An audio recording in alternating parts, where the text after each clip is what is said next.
Hello, everyone. Welcome to the Mindscape podcast. I'm your host, Sean Carroll. When I wrote my book, Something Deeply Hidden, which was about quantum mechanics, in the introduction, I started off by pointing out that quantum mechanics is a fascinating physical theory, also incredibly relevant both to the foundations of physics as currently practiced and to technology and basically the way we understand the world. But it was also the subject of some pretty dramatic public misconceptions. And one of the things I did was go to Amazon, type the word quantum into the search bar, and see all these preposterous titles that purported to be about quantum mechanics, but really weren't. So imagine my delight when I picked up a book from today's guest, David Stuart. David is a very accomplished archaeologist, a specialist in Mayan civilization and language. David was actually the youngest ever recipient of a MacArthur Fellowship, the Genius Fellowships. So he knows what he's talking about. And he wrote a book about Mayan language, but also cosmology and numerology and mathematics and science and so forth, called The Order of Days. And I think it was published around 2009. So you can guess where this is going. In the introduction, he says, Mayan archaeology is really interesting, fascinating, and yet there is this set of public statements about the year 2012, where the Mayan calendar flips over. It's nothing more or different than going from the year 1999 to the year 2000, right? Or maybe even better, going from the year 999 to 1000, where you just flip over the odometer a little bit. But there was a whole industry of books pretending that this was really a prediction that the Mayans were saying the world was going to end in December 2012. And they never said anything like that. It wouldn't have been true, even if they had said that. So David had to write a whole book explaining why. And in the intro to his book, he complains about all of these different books that you can find on Amazon about exactly this thing. So we have something in common there, interest in important scientific theories that can be misused for popular, well, not really even popular purposes, but complete charlatan purposes is basically what we're getting at here. So in the conversation, we're going to be talking about who the Maya were, how we know how to read their language, which is actually quite a considerable amount, and how they did count. They had a very strange counting system. You'll hear all about it. How they were led to what is called the long count, which is a way of having a calendar that keeps track of certain numbers of years. And in fact, they extended this calendar to literally something like 10 to the 28th years, effectively. So that's a very long time, even by modern cosmology standards. And we're still learning a lot. You know, other kinds of science like LIDAR are being very useful for finding new sites for Maya ruins in Central America, Mexico, and so forth. So it's a situation where we've learned a lot in the last few decades. We're going to learn a lot more to come. That's the kind of thing we like to talk about here on Mindscape. So let's go.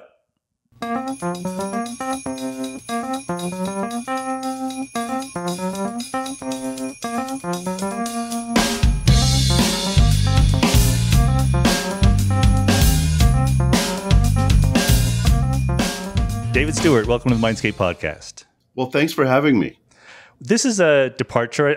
I think that most of the episodes that I have on Mindscape are a departure in some sense from the other episodes, which is how I like it. But we rarely do history, and this is a wonderful mixture of history and science and things like that. But let's start right at the ground floor. Remind us, let's put it that way, of who the Maya were, what their civilization was, where they fit into the history of the Americas.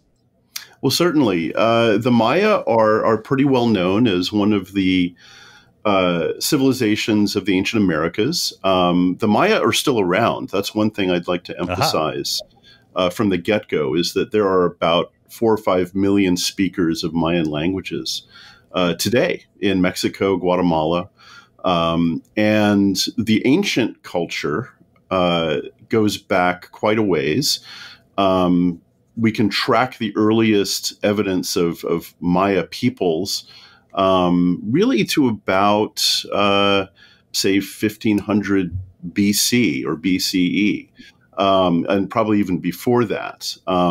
And very rapidly, the Maya really transformed from a pre-agricultural society into a sedentary culture, and then very quickly, within centuries, really, they were building monuments and even cities.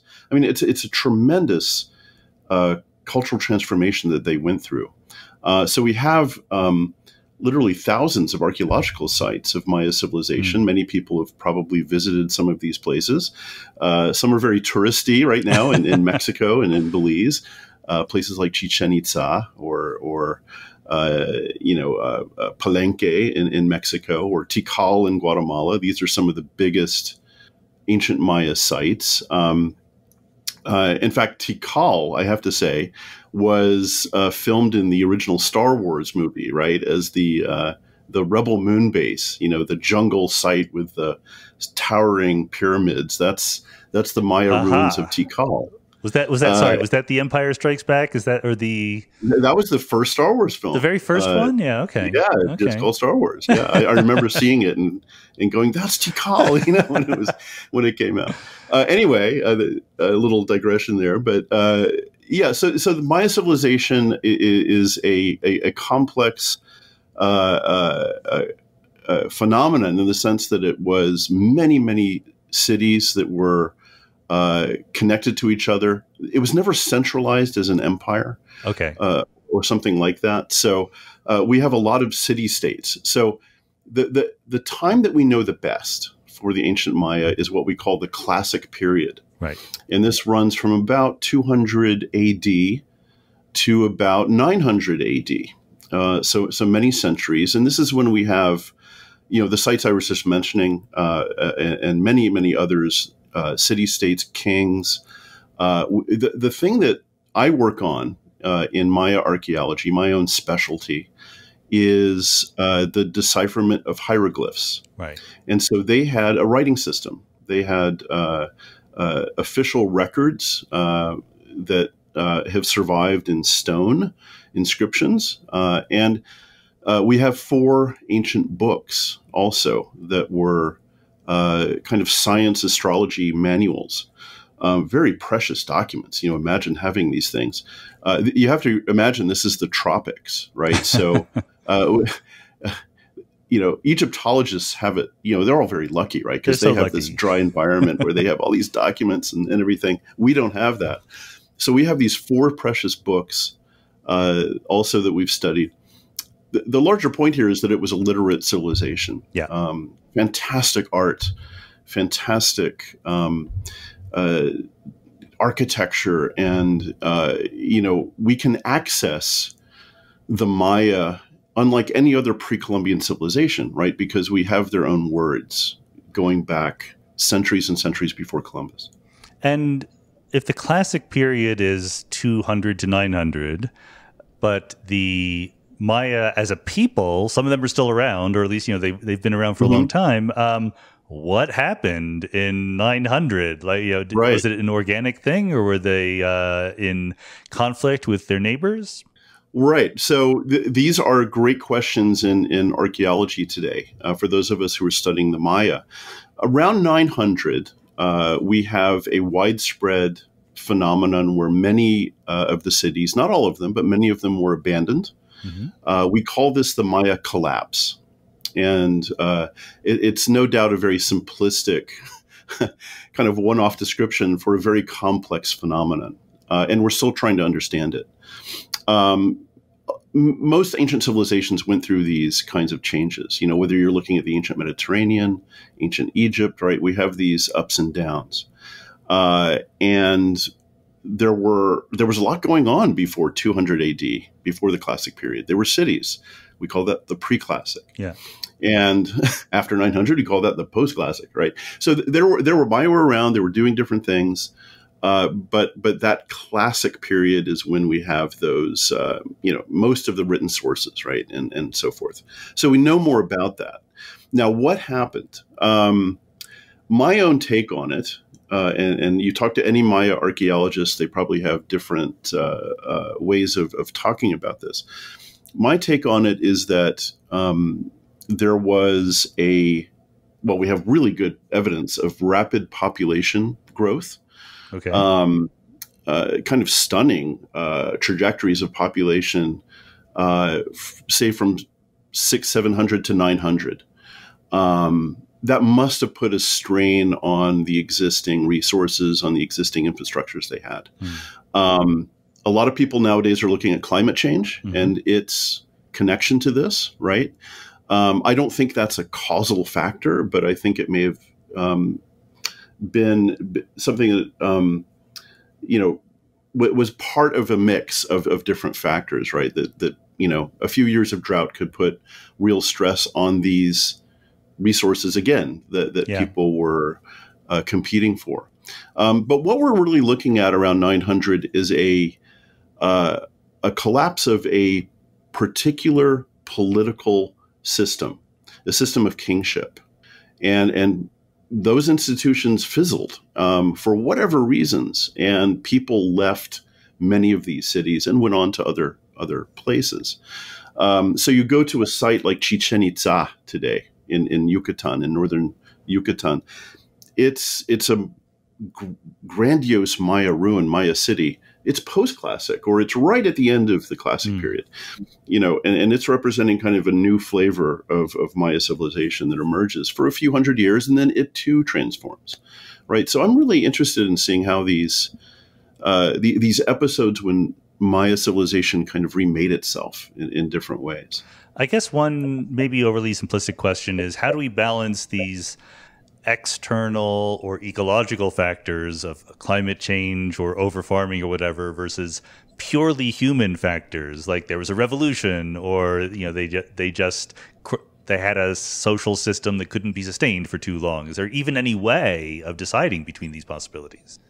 Well, that's a great question. It's hard to differentiate these things, and a lot of research is going into these external factors right now.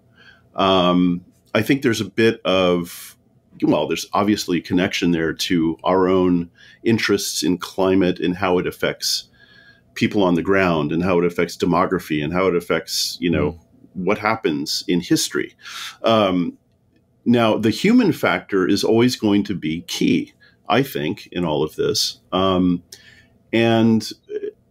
of the things I didn't mention a few minutes ago is that, if we read the histories that they're writing about themselves, starting around 700, 650 AD, we just see this incredible growth in records of war. These city-states were fighting each other.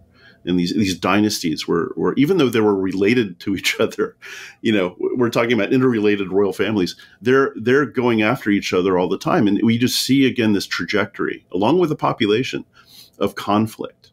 And so that, to me, is the most important human factor here. Now, what's causing that?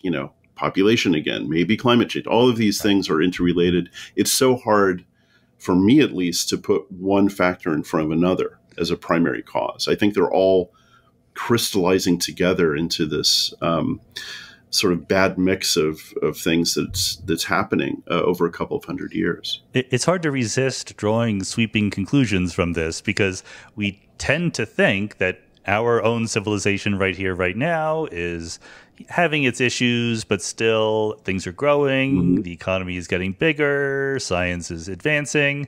But historically, civilizations come and go all the time. There's plenty of collapses around the world. So there is a cautionary tale, maybe. Certainly. And again, we're on the inside of our own situation. We're not going to necessarily see it the way people do in 1,000 years. One factor here that I think about is that, if we were able to walk around a Maya capital, a city state, say before the collapse, around, say, 750 AD, we would have probably seen an incredibly vibrant, very healthy looking city. The art was extraordinary, right? The presentation of culture, the high arts,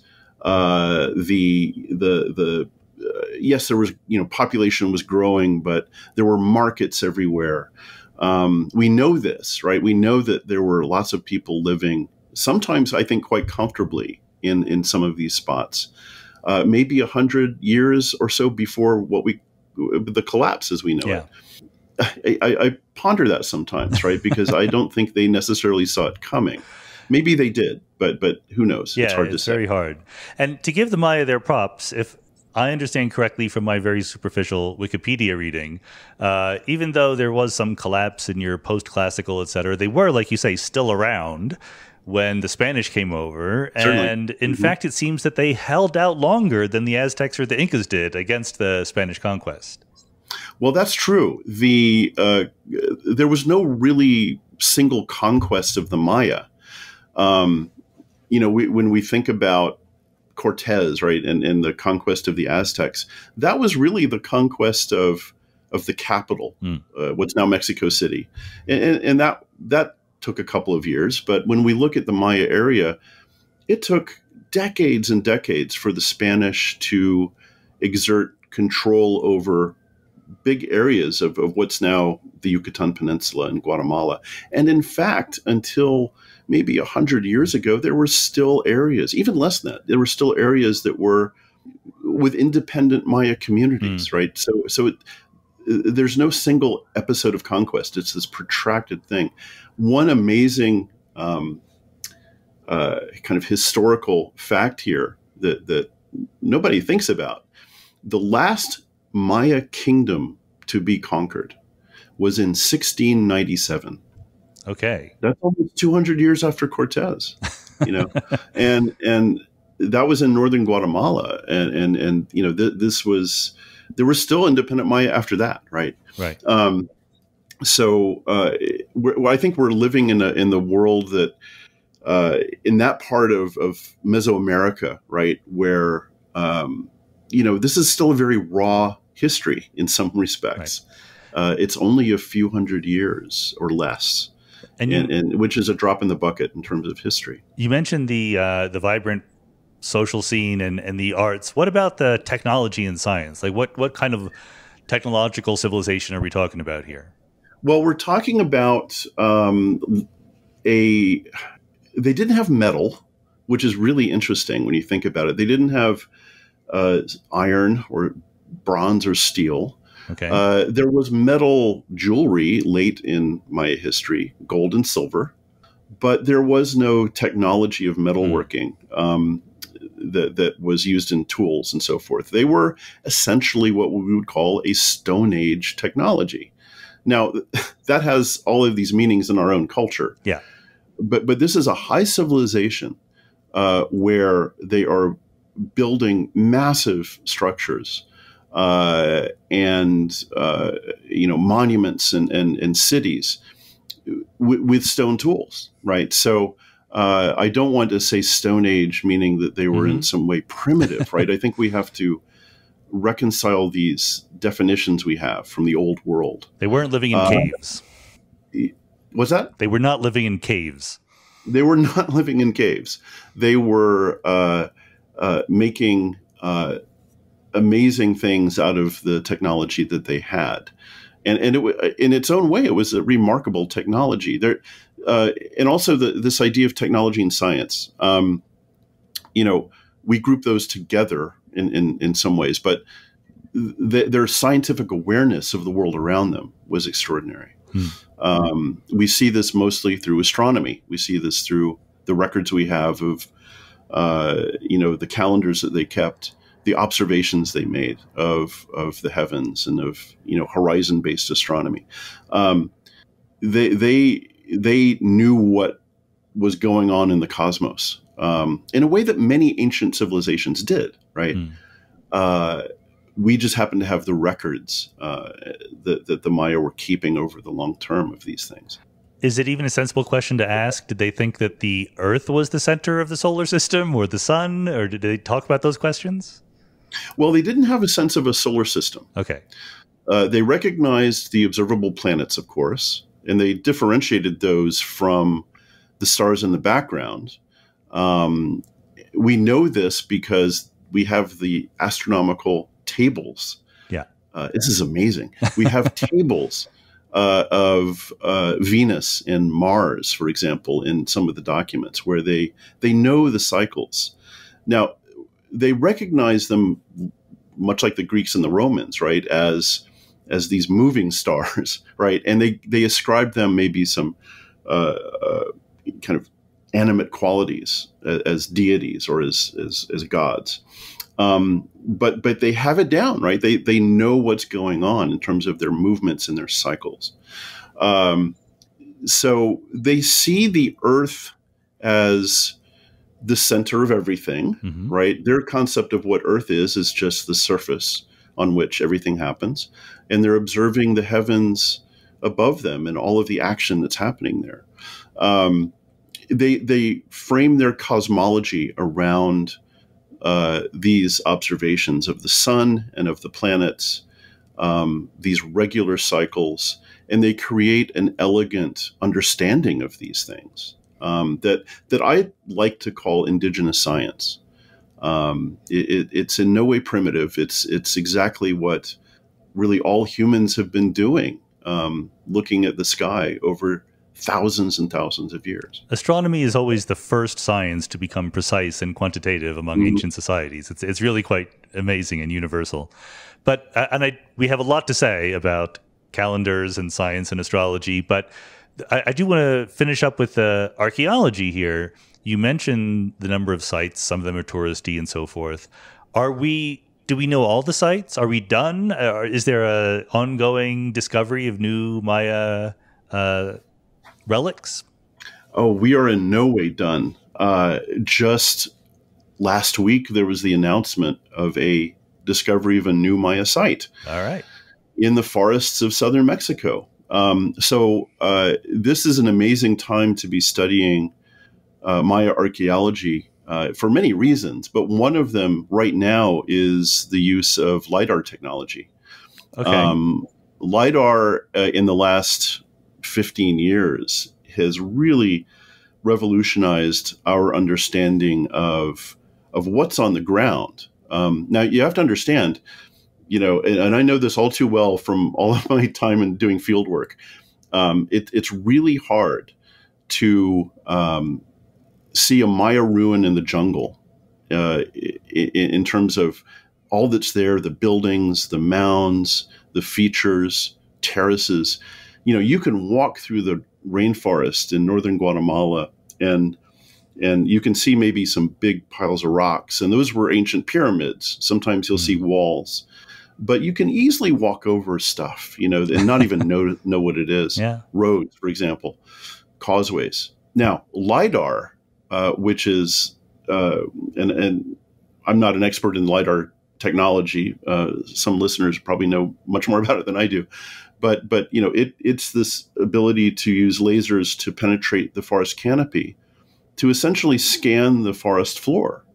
And to see all of the relief that's there. It's almost like you're shaving off all of the forest and seeing the terrain.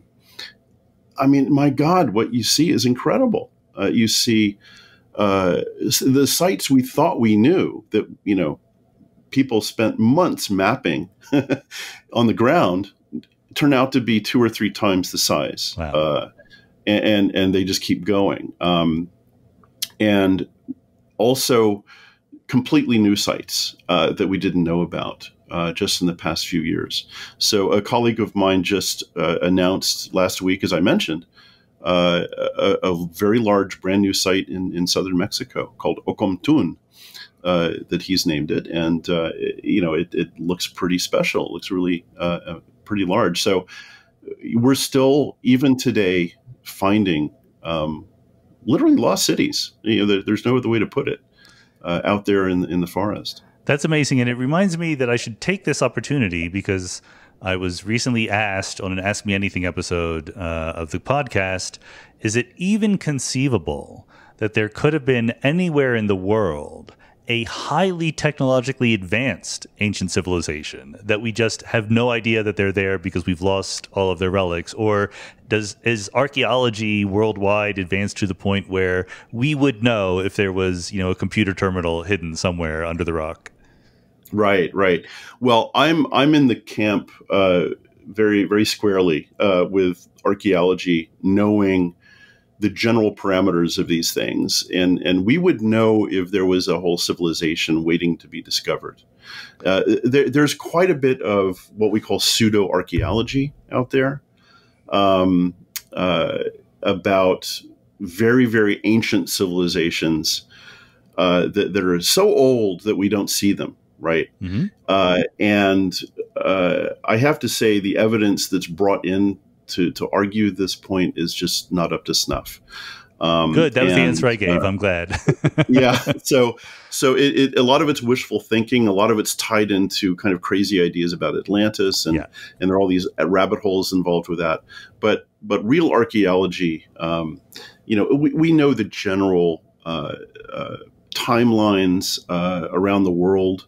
There are always new discoveries, mm-hmm. right? There are always things that push things further back in time. That's to be expected.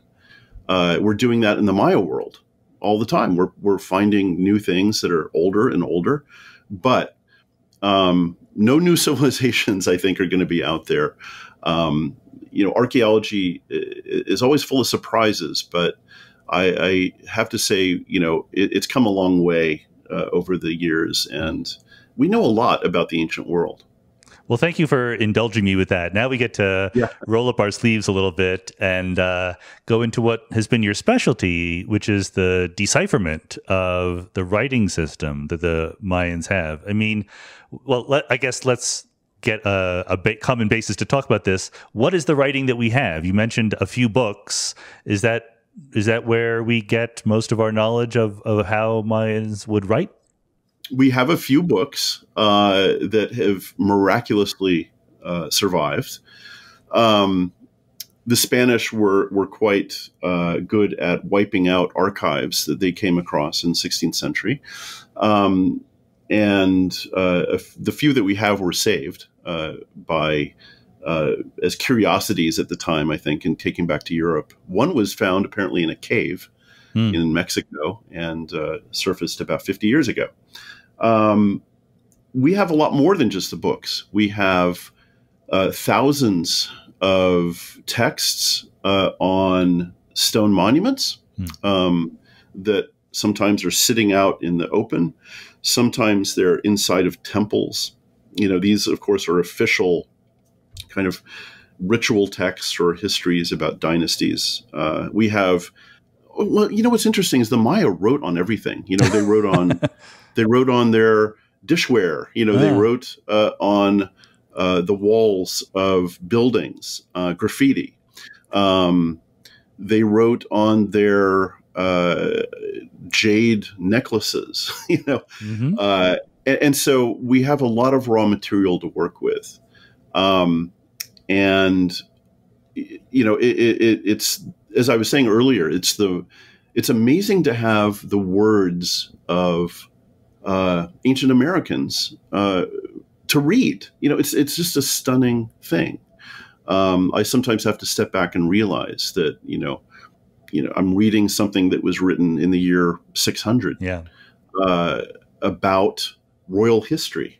And this is a history we're still sifting through, and it hasn't quite reached the public consciousness the way I think it will.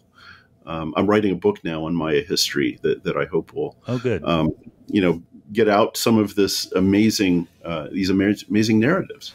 I want to pause for just a second to give us a little bit of indulge in some righteous indignation about the fact that the Spanish intentionally tried to wipe out all of these records. So this is, again, something you see throughout history when one culture encounters another one. It's just a terrible human impulse. Like, there's not enough of us, of an impulse inside us to just say, yes, these people are different than us, but it's worth preserving. We want to wipe it out. This is just weird. Yeah. And, it's hard to read some of the accounts that are there of Spanish friars who were very proactive in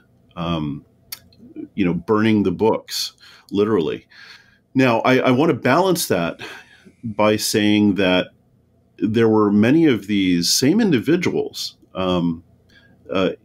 Spanish intellectuals of the time, who were maybe Franciscan priests, who spoke fluent Maya, who were converting the Indians, as they call them, converting the Maya to Christianity. But you also see some respect there. You see that they're really interested in this native culture. They want to know more about the science of the Maya. They want to know more about the ruins that they saw, right? Even in the 1500s, there were plenty of ancient Maya ruins lying about. They wanted to know the history. They wanted to know, okay, what's going on here? Who are these people? What is the writing? Even though some of them burned it, right? Some of them actually learned to read and write in the ancient script. People are very complicated. People are very complicated, right? So you see this tension in the documents of that era, right, where they're writing down all of this stuff. Thank goodness, right? Because they were like the anthropologists of that time. Yeah. They were providing, again, a lot of raw material for us to study in dictionaries, for example, of the languages, which are really key for us in the decipherment. So I have kind of a love-hate relationship with these early chroniclers who were trying to preserve some things, but also were very active in destroying. So what is the kind of writing system they would use? Not like a symbolic alphabet like we have, more like hieroglyphics? Right. So we call them hieroglyphs or glyphs. That's a term we've borrowed from Egypt. No connection historically in any way to the ancient aliens Egypt. Didn't spread the word back and forth? No. It's a word, a label we've just transferred over.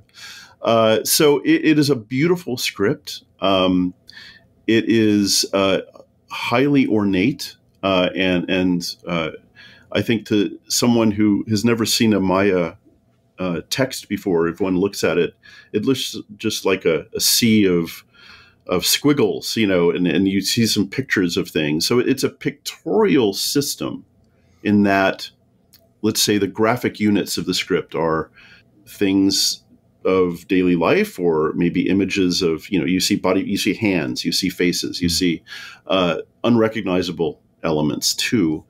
But it's not a symbolic system. What we've discovered in the last 50 years is that it is a phonetic writing system. Okay. Everything is related to either a word or to a sound. And so when we're reading an ancient text, we're reading it in its original language. We're not ascribing it some sort of general interpretation. Early scholars were kind of doing this, saying, oh, okay, well, this is it's sort of the sense of this hieroglyph. No, we have to read it in its original language. Yeah. And so, one of the hats I wear as a epigrapher, that is someone who studies ancient texts, is being a linguist. Mm-hmm. When I first got interested in Maya hieroglyphs at a very young age, my mom and dad dragged me into this because they were archaeologists. I was just enchanted by the look of Maya glyphs. They were phenomenal looking, but in the early 70s, no one could read them, really. And, I didn't think, in order to really play and understand with this writing system, that I would ever have to really be a linguist, right? So it turned out, as we made progress in cracking the code, I had to sit there and start learning, Maya grammar and morphology and all of these, phonetics and all of this stuff, in a way I never anticipated, in a way no one probably anticipated in back in the old days.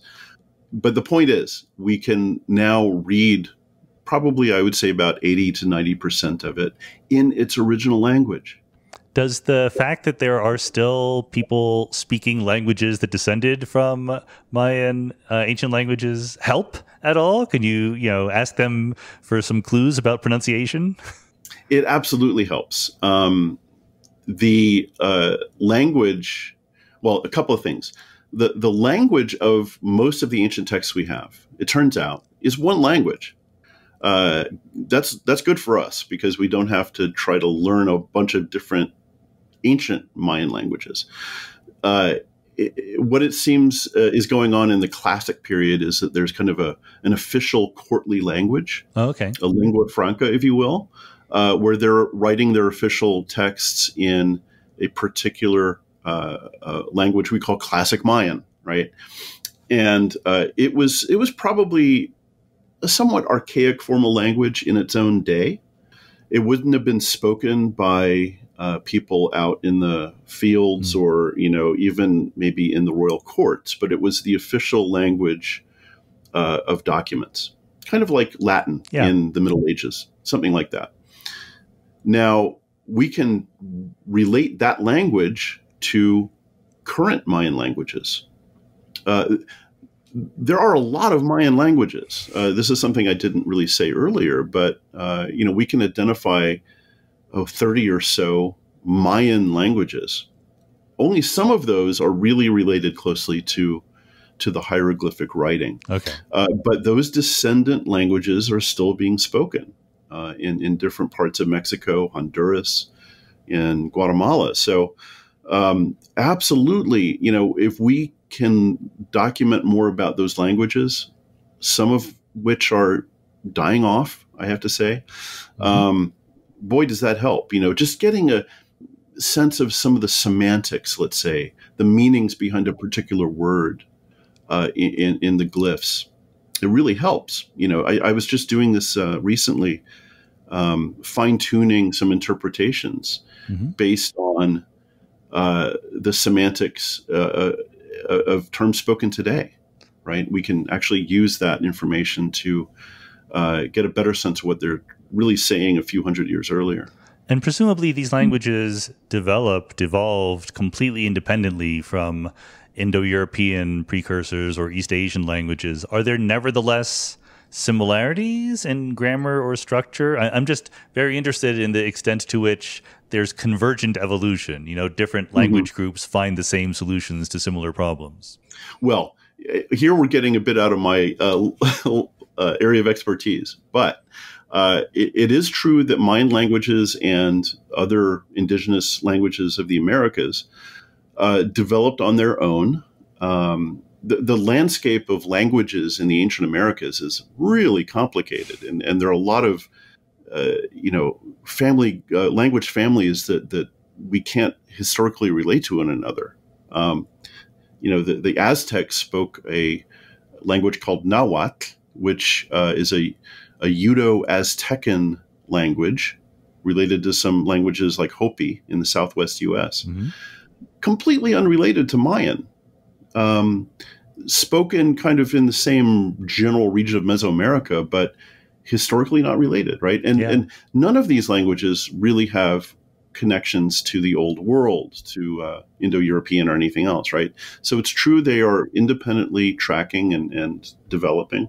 And yes, I think many languages do come up with similar kind of grammatical structures and morphemic structures across the world. Again, this is an area that I'm not an expert in. That's fine, yeah. Comparative linguistics, but it's a fascinating subject. There's a lot of deep cognitive coding here. This is what Noam Chomsky was writing about a long time ago. That there's underlying grammatical structures, right, that feed into languages, whether they're historically related or not. Well, maybe you can give us a little bit of the sort of down-to-earth, what it means to decipher these languages. Like when you see some symbols on a stone in a site in Guatemala, like how do you go about connecting these to sounds or meanings or anything like that? Right. So the deep structure of the writing system, we have really two kinds of signs in the script. We have signs that can represent individual words, so a word like king, ahau, in classic Mayan can be written with a particular sign. Actually, there are variants of that. So there may be 2 or 3 different signs that turn out to be the same thing. That was a hard thing for us to figure out that's in annoying. the decipherment process. Man, that drove us nuts. Once we realized that it was a very playful script in the sense that they were throwing at us all these kind of variants, trying to make us guess. But it turns out they're all the same. They could also write the same word using sounds. And what they used were consonant vowel syllables. Okay. So we have signs for sounds like ha, wa, ku, ni. They could combine these to really spell anything they wanted to. So, ahau, king. Yeah, you could write it with a single sign, or maybe down, a few lines down in a text, the scribe will say, no, I'm going to write it differently here. I'm going to write it ah-ha-wa with 3 signs. When we're approaching a new text, we're always seeing things we recognize, but we always see something new. We always see a new kind of spelling or a new little spin on a word. So there was a built-in flexibility, kind of an artistic sensibility into the script that I think makes it fantastic, to study.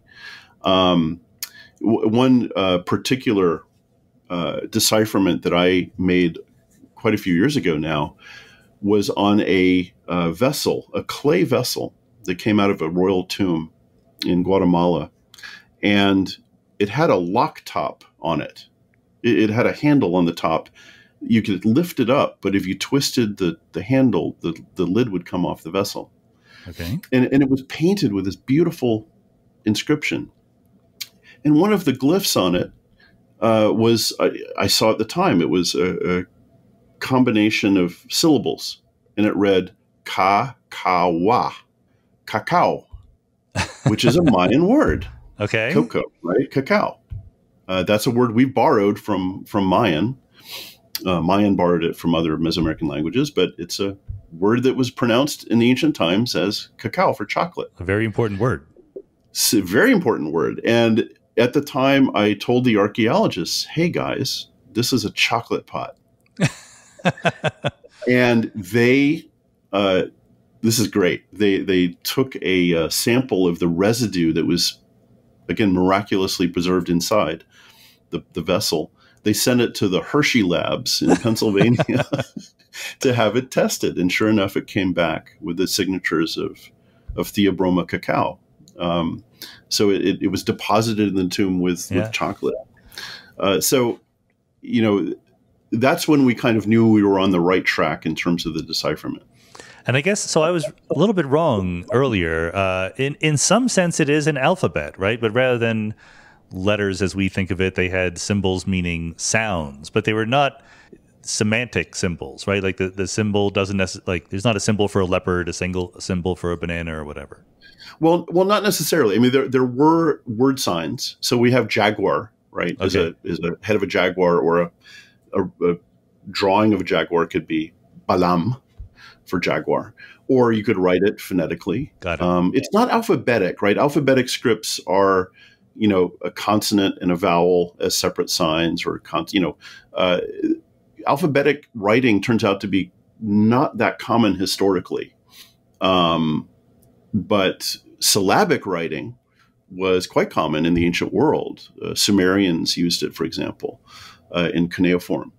And other ancient scripts are syllabic as well. So it's as phonetically accurate as an alphabetic script. Right.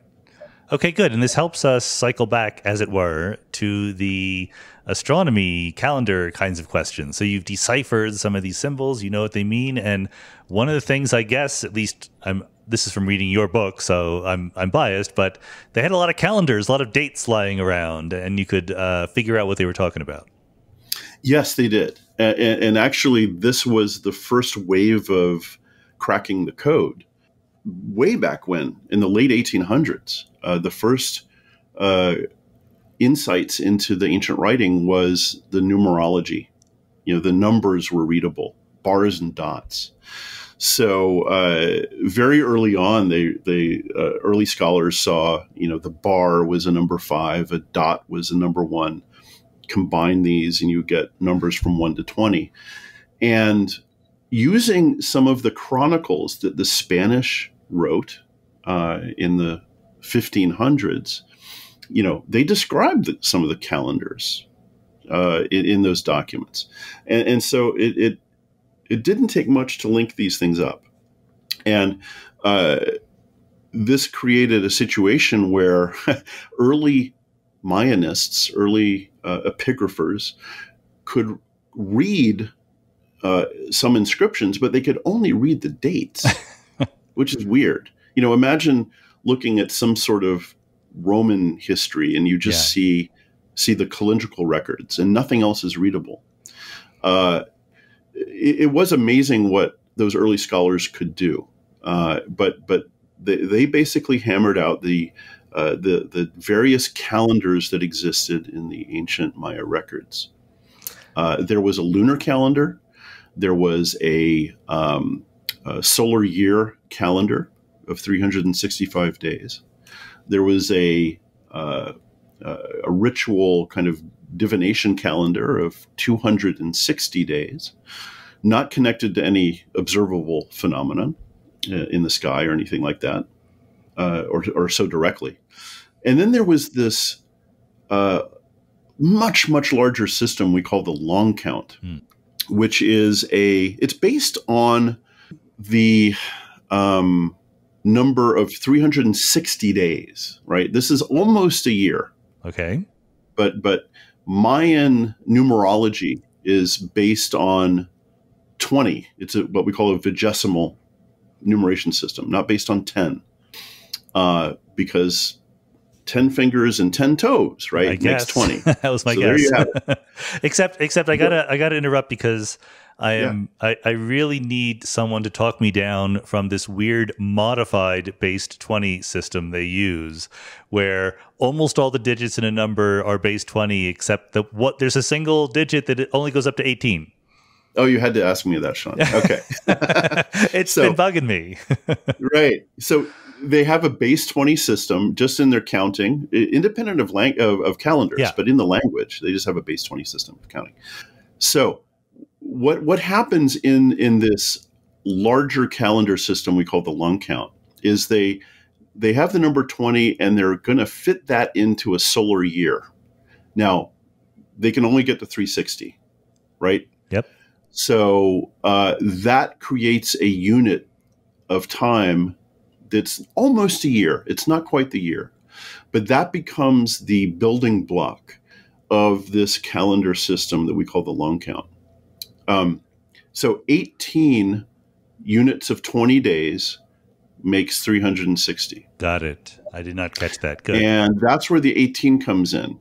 It always confuses my students when I'm trying to explain the calendar is everything is 20 except that one unit where you have to make that 360 unit of time. Right. So just to be super clear, because the audience is only hearing the audio, like when we have a number like 1,382, we all know that that's the 1 in the thousands place, the 3 in the hundreds place, etc. And all of those slots go 0, 1 up through 9. But in the Maya way of doing it, if I get it right, there's a bunch of slots, and the rightmost one is the ones, and it goes from 0 to 19. And the next one, what we would call the tens, goes from 0 to 17. And then all the others go from 0 to 19 again. And everyone's confused, right? I just want to drive home that this is just as crazy as it sounds, but good for them for keeping it straight. Well, there's a reason for that, though. It sounds crazy, but they're not. They're counting days. Yeah. This is only a calendrical construct. So this is they're counting individual days. 1 through 20 makes a period. And then instead of going, 20 of that period makes 400 and 20 of those makes 8,000. Instead of doing that, they're trying to anchor it somewhat in reality in terms of observable solar years. And so they go, units of 20 days. They fit that into a solar year, and then they take off. And 20 periods of 360 days makes a period called a katun. 20 of those makes a baktun. 20 of those makes a piktun. And 20 of those makes, so this is where we get this remarkable representation of deep time in some of the ritual records that we have. They're calculating not just thousands of years, but millions, billions, even beyond, in terms of some of the dates they're representing. I'll give you a quick chance to explain to us why the world did not end in the year 2012.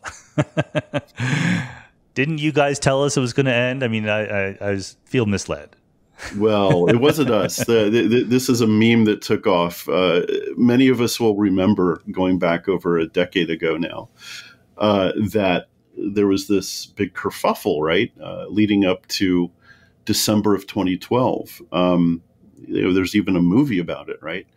That the world was going to end, that the Maya predicted the end of the world. Well, they never said anything of the sort.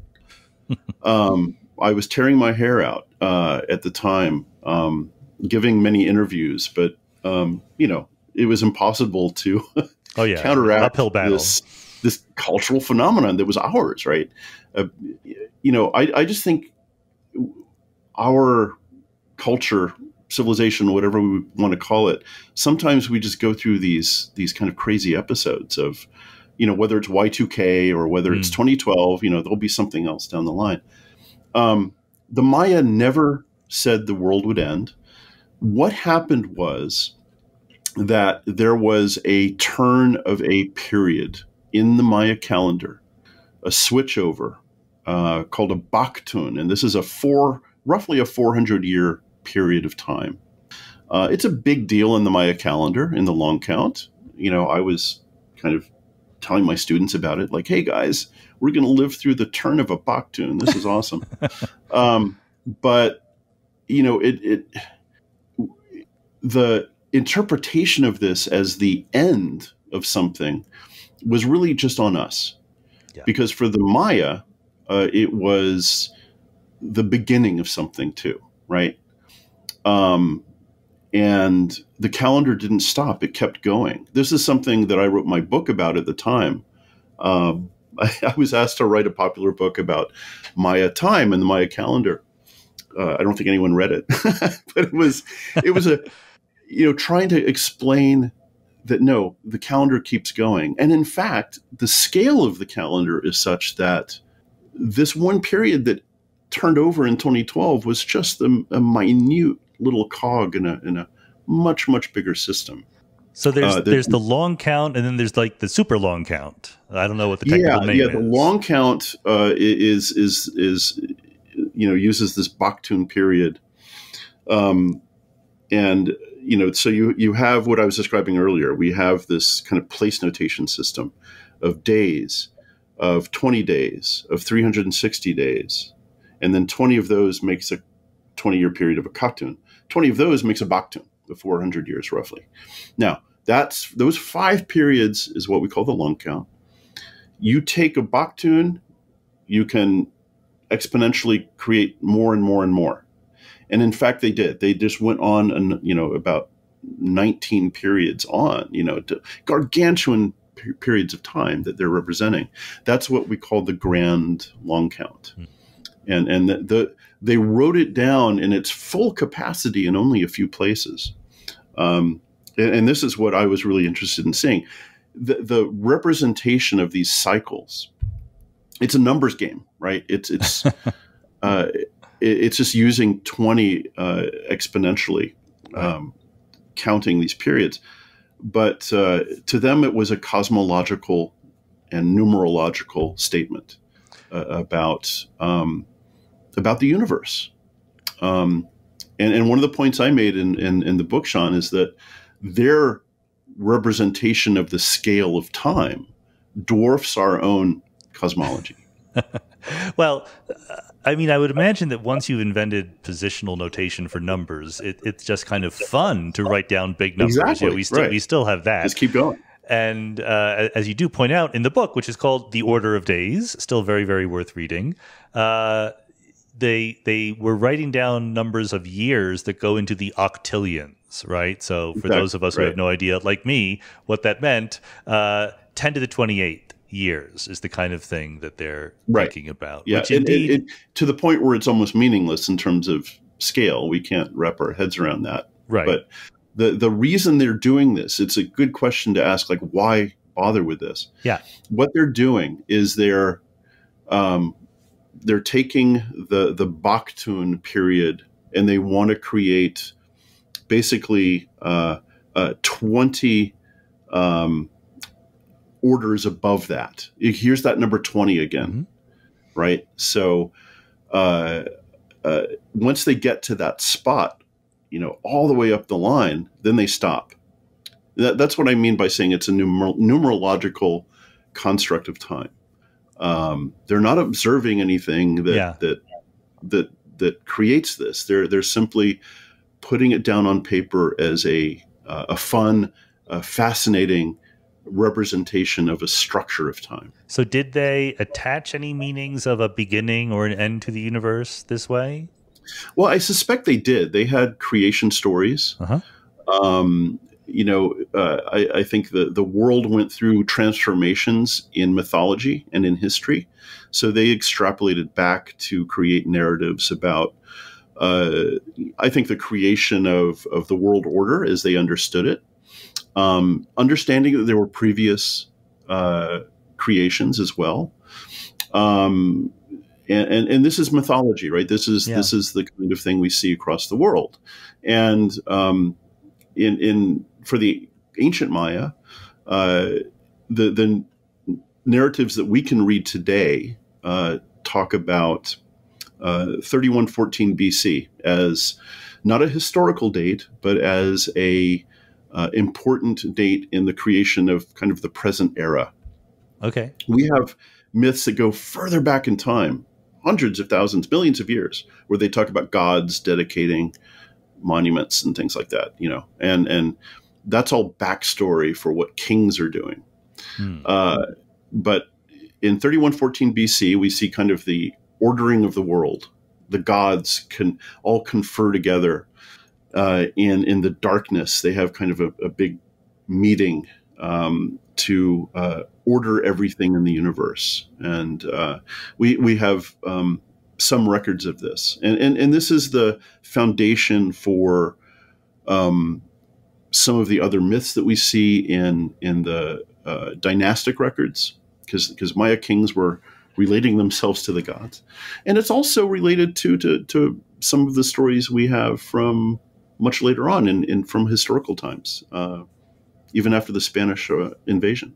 So we're imagining some Maya in the year 500 or whatever, telling stories about what happened in the year 3000 BC. I mean, that seems but it wasn't 3000 BC. It was 3114 or whatever it was. Very, very specific. How did they get there from here? Like, how did they start to the year 500 and go, I know when the current order was set, it was in the year 3114 or whatever. Right. So that 3114 BC date is kind of the base date or the zero date for the short version of the long count calendar. So you have to think of it this, it's almost like an odometer of a car. Yeah. If you have 5 numbers in front of you, all of them set at 0, that's 3114 BC, August the 13th of 3114 BC, in fact.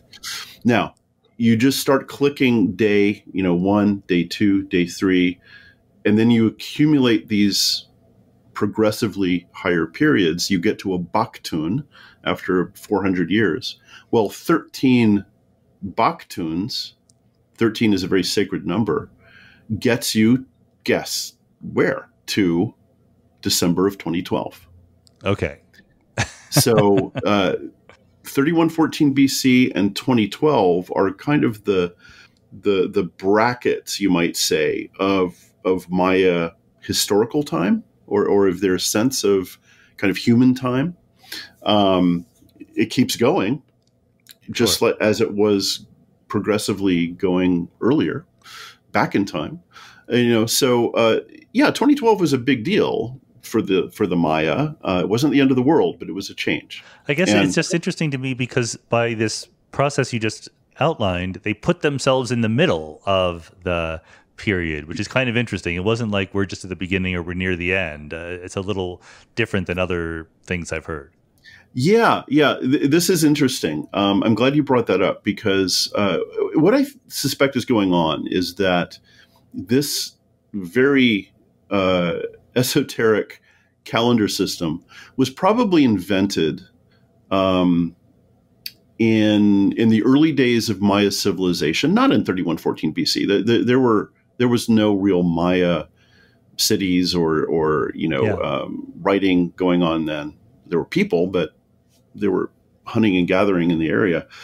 I think probably around, I don't know, 700, 600 BC. This is just a guess. This is the fledgling stages of Maya civilization. This calendar was invented. And what they wanted to do was create a system of time, a representation of time that was scalable, so that they could go back and create narratives about history, and even further back about ancestors and gods, but also project forward. So they put themselves in the middle, I think, in a very practical way in order to represent time in both directions. It does sound like there are structural similarities between the way they thought about these things and what I, anyway, am more familiar with in European history and so forth, where there were gods. There's, I don't know, many of the societies I know about had creation myths where, the earth was vomited up by a dragon or cracked from an egg or birthed by a titan or something like that. I mean, are there those kind of specific, fun mythological accounts? There are. The most compelling narrative that if people want to access some of this is, we have plenty from the ancient texts that we're actually still deciphering and publishing now. It's right now we're kind of going through this. But if listeners are interested in some of these narratives, one source that's just remarkable is a book called the Popol Vuh, which is a Maya epic poem about the creation of the world and of humanity's place in it.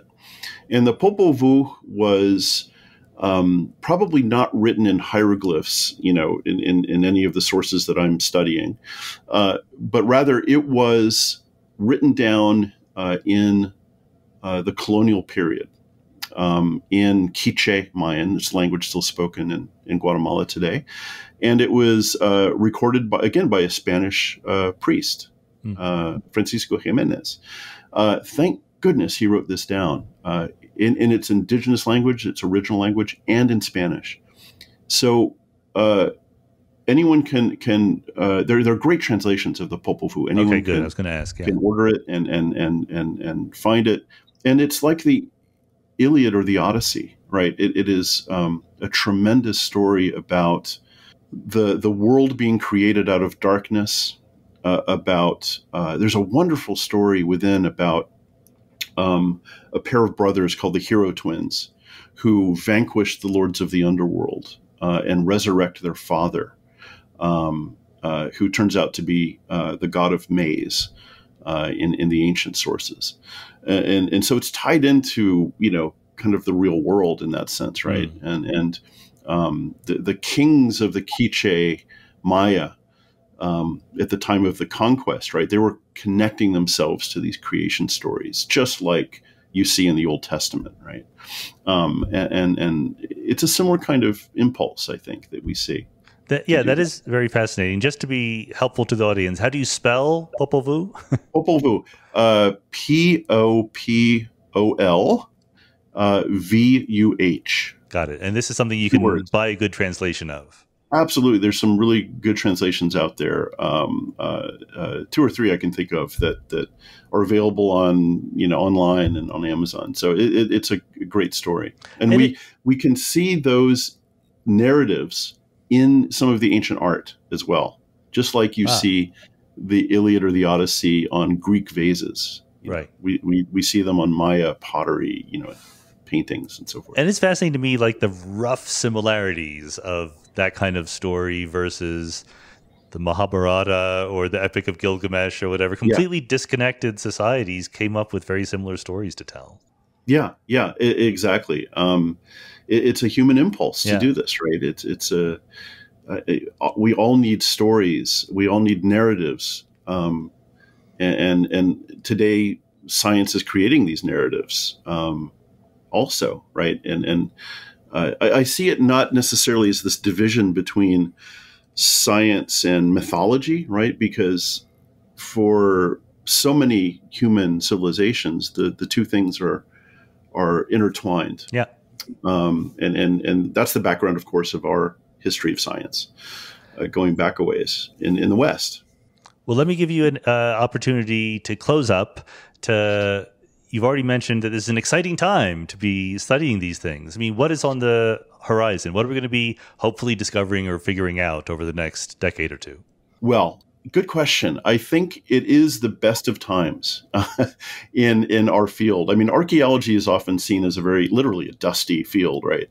That maybe doesn't have a lot of new things going on. But in our particular corner, in Maya archaeology, we're seeing a transformation, not only through new technologies like LIDAR and explorations and new finds, but we're seeing a convergence of the kind of on-the-ground field archaeology with a historical awareness, right? That's quite new. And so we're able now to link these great ruins, these so-called lost cities like Tikal or Palenque or Copan. These were once seen as these impenetrable, signs of a lost civilization. Who built these ruins? Yeah. No one ever knew. Very romanticized ideas about the Maya developed out of that. But now we know. I mean, now we have the original voices of the Maya in these places talking about them. So we have the dynasties, we have the histories. The future for me is going to come out of this convergence of, the physical sites and the science of archaeology and the history and the culture that we see in the documents. And what I really want to see happening in future generations is an awareness of the great actors of Maya history, the great kings. Yuknom Chen, one of the great figures of history, I think for the Maya is going to be known widely. I hope school kids learn about some of these great figures and the things that they were doing, and even some of the intellectual achievements of the Maya and the astronomers that were doing amazing things early on. All of this is coming together, I think, right now and will in the next few decades. And for people who live in the Americas, this is part of our heritage, right? It is something we should know a little bit about. It is, absolutely. And especially for the indigenous peoples of the area, for the Maya, who grew up often, at least historically in recent years, not having any awareness of this legacy. It's now really on the cusp of being laid out in all of its glory and complexity. Well, I'm very glad the world didn't end. I mean, maybe it will a next Bucktoon away. I don't know. I can't predict those things. But David Stuart, thanks so much for being on the Mindscape podcast. Thank you, Sean.